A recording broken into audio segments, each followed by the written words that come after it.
Viral Bandara Adi Sucipto sepi, warganet ungkap beragam kenangan. Sebuah video menggambarkan kondisi terkini Bandara Adi Sucipto yang sepi viral di media sosial TikTok.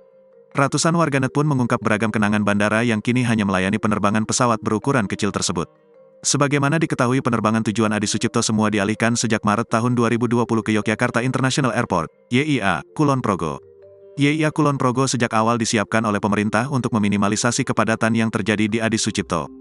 Video tersebut tampak lorong kedatangan penumpang di Adi Sucipto yang diunggah pada Sabtu, tanggal 10 Juni tahun 2023.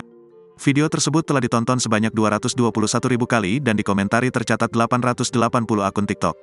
Respons warganet pun beragam, namun sebagian besar mengungkap kenangan selama melakukan penerbangan via Adi Sucipto. Meski demikian, banyak pula warganet yang menyadari bahwa pemindahan penerbangan Bandara Adi Sucipto ke YIA untuk mengurangi kepadatan.